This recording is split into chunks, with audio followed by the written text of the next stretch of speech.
የአማራ ፋኖ እያደረገ ባለው አስደናቂ የነፍጥ ትግል ዘረኛና ተረኛ ስብስብ የወረረውን የ4 ኪሎ መንግስት እያንቀጠቀጠ ነው ተብሏል። ካሳለፍነው ሐሙስ ጀምሮ በርካታ ካድሬዎችን በደብረ ዘይት ሰብስቦ የብልጽግናን የክፋት መንገድ እየሰበከ ያለው የአብይ አህመድ መንግስት ፋኖ ለሌሎች ብሔሮች ስጋት እንደሆነ አድርጎ በመተረክ በክልሎች ጸረ አማራ እንቅስቃሴ እንዲጀመር ለማድረግ ማሰቡም ተነግሯል። ቀዳሚው መረጃችን ነው። የአማራ ፋኖ ብሔራዊ ኃይል በወለጋ ዛሬም ታሪክ ሰርቷል። ዋና አዛዡ እስከ ወዲያኛው ሲሸኝ በርካታ ከባድ መሳሪያዎችም በፋኖ መማረካቸውን አስታውቀዋል። ሌላኛው መረጃችን ነው። የብልጽግናው ጄኔራል ደግሞ ፋኖን ከአማራ ክልል ለማጥፋት እየሰራ ነው ብሏል። አዛዡ መልእክትን በርካቶችን እያነጋገረ ነው፣ ወደ እናንተ ይደርሳል። የብልጽግናው አጋር ፓርቲ ህወሓት ላይ በጋራ እንዝመት አለ። የብርሃኑ ነጋው ኢዜማ መንግስት ህወሓት ላይ እርምጃ እንዲወስድና እርምጃ ከተጀመረም ከመንግስት ጎን እንደሚቆም አስታውቋል።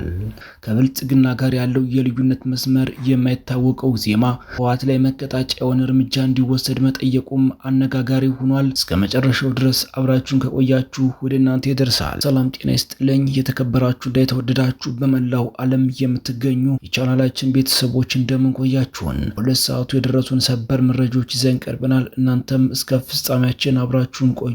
በቀጥታ ወደ መረጃዎቹ አለፍን። ፋኖ እያደረገ ባለው አስደናቂ የነፍጥ ትግል ያገዛዙን ስብስብ እያንቀጠቀጠ ነው ተብሏል። ከሐሙስ ዕለት ጀምሮ በርካታ ካድሬዎችን በደብረ ዘይት ሰብስቦ የብልጽግናን ክፋት መንገድ እየሰበከ ያለው የአብይ አህመድ መንግስት ፋኖ ለሌሎች ብሔሮች ስጋት እንደሆነ አድርጎ በመተረክ በየክልሎች ጸረ አማራ እንቅስቃሴ እንዲጀመር ለማድረግ ማሰቡም ተነግሯል። የብልጽግናው ቁንጮ አብይ አህመድም ለአሻንጉሊት ካድሬዎቹ ማዕበል እየመጣብን ነው ማለቱ ተሰምቷል። ለዚህም ካድሬው የመጀመሪያ ተጠያቂ እንደሆነ መናገሩም ተሰምቷል። በሰሞነኛ ተከታታይ ግንኙነቶች ሁሉ ፍርሃት ውስጥ መግባቱን የሚያሳውቅ ንግግሮችን እያደረገ ነው የሚሉት ምንጮች የካድሬውን ስልክ ሁሉ ትዕግስት ሐሚድ በተባለች ሴት አመራሩ በኩል አስጠልፎ ሲያዳምጥ እንደሚያድር ታውቋል። አስቀድሞ መፈንቅለ መንግስት ሊያደርጉብኝ ይችላሉ በሚል የአብዛኞቹን የጦር አዛዦች እንቅስቃሴ በቡድንነቶች በኩል እየተከታተለ ነው ተብሏል። የአገዛዙ ስርዓት አሽከሮች ያሰማሩትና መከላከያ የሚል ስምና መለያ ያነገተው የመንደር ወንበዴ ሐቀኛውን የህዝብ ትግል ቀልብሶ ላለቆቹ ድል ዜና መናገር አለመቻሉ በቤተ መንግስቱ ከፍተኛ ፍርሃት እንዲፈጠር ስለማድረጉ ተነግሯል። በተለይም አገዛዙ እንደ መጀመሪያ አማራጭ የተጠቀመው ጉልበት መሆኑንና እሱም ተገርፎ መናጠቁ አስደንግጦታል ተብሏል። በንጹሃን ላይ ምላጭ ከመዛብና በጅምላ ከመረሸን የዘለለ ወታደራዊ ዕውቀትም ሆነ አቅም ሳይኖረው ወደ ውጊያ የገባው ብልጽግናው ሰራዊት ሐቅን ይዞ በሚታገለው ፋኖ ተቀጥቅጦ እንዲንበረከክ ተደርጓል። የብልጽግና ጉልበት አማራጭም እስከ ወዲያኛው እየተዘጋበት እንደሆነ ይነገራል። ምርኮኛው ብርሃኑ ጁላ የሚመራው ጦር አብዛኛውን የነፍስ ወከፍ መሳሪያ ለፋኖ በምርኮ ያስረከበ ሲሆን በርካታ የከባድ መሳሪያዎችንም ተነጥቋል። ለአብነትም በወለጋ ምድር የሚንቀሳቀሰው ከአገዛዙ ላይ በርካታ ከባድ መሳሪያዎችን ማርኳል። ፋኖን የውጊያ መቋቋም ያቃተውና የሞራል ስብራት የገጠመው የገዢው ስርዓትም ዓለም አቀፍ የሰው መብት የጦርነት ህጎችን በደፈጠጠ መልኩ ሰሞኑን በሰላማዊ ማህበረሰብ ላይ ከባድ መሳሪያዎችን ሞርተር፣ ዙያ 3 ከባድ መድፍ የጦር ጀቶችንና የሰው አልባ ድሮኖችን በመጠቀም ንጹሃን ሲጨፈጨፍ የህዝብ ሀብትና ንብረት ሲዘርፍ ሲያወድም ሰንብቷል። ከትናንት ጧት 2 ሰዓት ጀምሮ እስከ ምሽቱ 11 ሰዓት ድረስ ለ9 ተከታታይ ሰዓታት በተደረገው የወለጋ ምድር በጀግነት ታሪክ ባደመቀው ከባድ ውጊያ 3 ሬጅመንት በዛችን ኃይሎች ፍጹም የበላይነት ሙሉ በሙሉ እርምጃ ተወስዶበት ከውጊያ ውጭ ሆኗል ሲል ፋኖ አስታውቋል። በዚህም በርካታ የከባድና የቀላል መሳሪያዎች እንዲሁም ተተኳሾችን መማረኩን ፋኖ አስታውቋል። ወዲህ ደግሞ ፋኖን ከአማራ ክልል ለማጥፋት እየሰራ ነው ብሏል ጄኔራሉ። የምስራቅ እዝ ኮር አዛዥ ብርጋዴር ጄኔራል አዲሱ መሐመድ ጽንፈኛ በማለት የጠሯቸውን የፋኖ አማጺ ከክልሉ ለማጥፋት በቅንጅት እየሰራ ነው ብለዋል።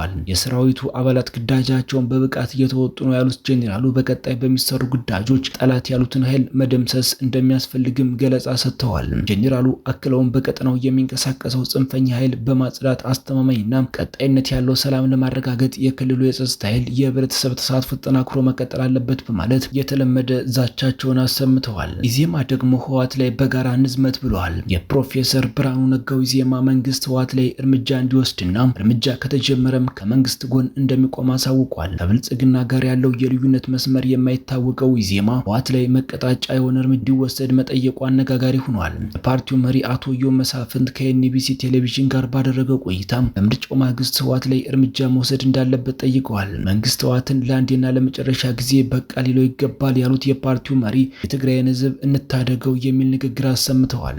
በሰሜኑ ጦርነት ወቅት የትግራይ ህዝብ ያ ሁሉ ሰቆቃ ሲደርስበት ተባባሪ የነበረው ኢዜማ አሁን ላይ ለትግራይ ህዝብ ቅን ሀሳቢ መስሎ ህዝቡን እንታደገው የሚል ጥሪ አቅርቧል። በእርግጥም የኢዜማ የትግራይ ህዝብ እንታደገው ከሚለው ጥሪ ባለፈም ህወሓት ላይ በጋራ ንዝመት የሚል የጦርነት ጥሪም አብሮ አስተጋብቷል። ህወሓትን ለአንዴና ለመጨረሻ ጊዜ በቃ ልንለው ይገባል፣ ቡድኑ ላይ በሚወሰድ እርምጃ ኢዜማ ይሳተፋል በማለት ነው የፓርቲው መሪ ኢዮብ መሳፍንት የተደመጡት። ህወሓት ላይ እርምጃ ከተጀመረ ከብልጽግና ጎን እሰለፋለሁ የሚለው ኢዜማ የትግራይ ህዝብ ክልሉን እንደ ስጋት ቀጠና እየተመለከተ ነው ብሏል። ከምርጫው መልስ ትልቅ የቤት ስራችን ከትግራይ ህዝብ ጋር በመተባበር የህወሓትን እንቅስቃሴ መቀልበስ ነው በማለት አቶ ኢዮብ ተደምጠዋል። የትግራይ ህዝብ በዚህ አፈና ውስጥ ሆኖ እንኳን ተቃውሞ ገንፍሎ እየወጣ ነው ያሉም ሲሆን ይህም ህወሓት ከህዝቡ መነጠሉንና ደጋፊ አልባ መሆኑን ያሳያል ብለዋል። ተባብረን ልናጠፋቸው ይገባል። ይህ ቡድን እንደዚህ የሚፋንንበት አቅሙን ማሳጣት አለብን። ከኢትዮጵያ ምድር የህወሓት አይነት እንዳይፈጠር ማስተማሪያና መቀጣጫ ማድረግ አለብን። ይህን ቡድን ከኢትዮጵያ ምድር መንቀል ይኖርብናል ብለዋል። ይህ የኢዜማ ፓርቲ ጥሪና ንግግር በሰላም ጥሪ ስም የተሸፈነ የጦርነት ጥሪ ነው በሚል አንዳንዶች እየተቹት ነው። ፓርቲው በሊቀመንበሩ በኩል እንዲህ ያለውን መልእክት ከማሰራጨቱ ከ2 ሳምንት በፊት ፌዴራል መንግስቱ ህወሓት ላይ እንዲዘምት ጥሪ ማቅረቡ የሚታወስ ነው። በወቅቱ ፓርቲው እንደ ህወሓት አይነት ደም የማይጠረቅ አካልና እሱን የሚዘውሩ ጥቂት ግለሰቦች በቃችሁ ብሎ ለማስቆምና የትግራይ ህዝብን ካላስፈላጊ መከራ ለመታደግ በህዝብ ላይ ምንም አይነት መስዋዕትነት በማያስከትል መልኩ በህገወጥ ቡድኑ ላይ ብቻ ያነጣጠረ አስፈላጊ ህጋዊ እርምጃ በመንግስትና ከመንግስት ጋር በጋራ በሚቆሙ ማንኛውም ለትግራይ ማህበረሰብ በሚቆረቆር አካል ሊወሰድ እንደሚገባ ያምናል በማለት ህወሓት ላይ እርምጃ እንዲወሰድ ጠይቆ ነበር። ባህር ዳር ለተወዳጁ አርቲስት ሰማይ በለው መንገድ ተሰየመለት። የባህር ዳር ከተማ አስተዳደር ለጎጃም ግሽ አባይ ኪነት ቡድን አባል ለነበረው በኢትዮጵያውያን ዘንድ ከፍተኛ ተወዳጅነት ላተረፈው ለአርቲስት ሰማይ በለው መንገድ በስሙ ሰይሟል። ይህ የታወቀው ዛሬ የባህር ዳር ህዝብ ለአርቲስቱ መታሰቢያ ባዘጋጀበት ሲሆን ከባህር ዳር ልማት ባንክ እስከ አዲሱ ስታዲየም ያለው መንገድ ሰማይ በለው መንገድ ተብሎ እንዲጠራ መወሰኑን የከተማው ከንቲባ ጎሹ አስታውቀዋል። አርቲስት ሰማይ በለው በባህር ዳር ተወልዶ እጅግ የተዋጣለት የባህል ዘፈኖችን ማበርከት የተቻለና ህይወቱን በሙሉ በሙዚቃ ስራ ላይ ያሳለፈ ተወዳጅ አርቲስት ነበር። የተወደዳችሁና የተከበራችሁ በመላው ዓለም የምትገኙ የሚዲያችን ቤተሰቦች ለሰዓቱ ያዝናቸው መረጃዎች እነዚህን ይመስሉ ነበር። እናንተም እስከ ዝግጅታችን ፍጻሜ አብራችሁን ስለቆያችሁ ምስጋናችን ከልብ ነው። በሌላ አዲስ እና ወቅታዊ መረጃ እስከምንገናኝ በያላችሁበት ሁሉ ሰላምን ተመኘን። ጤና ይስጥልን።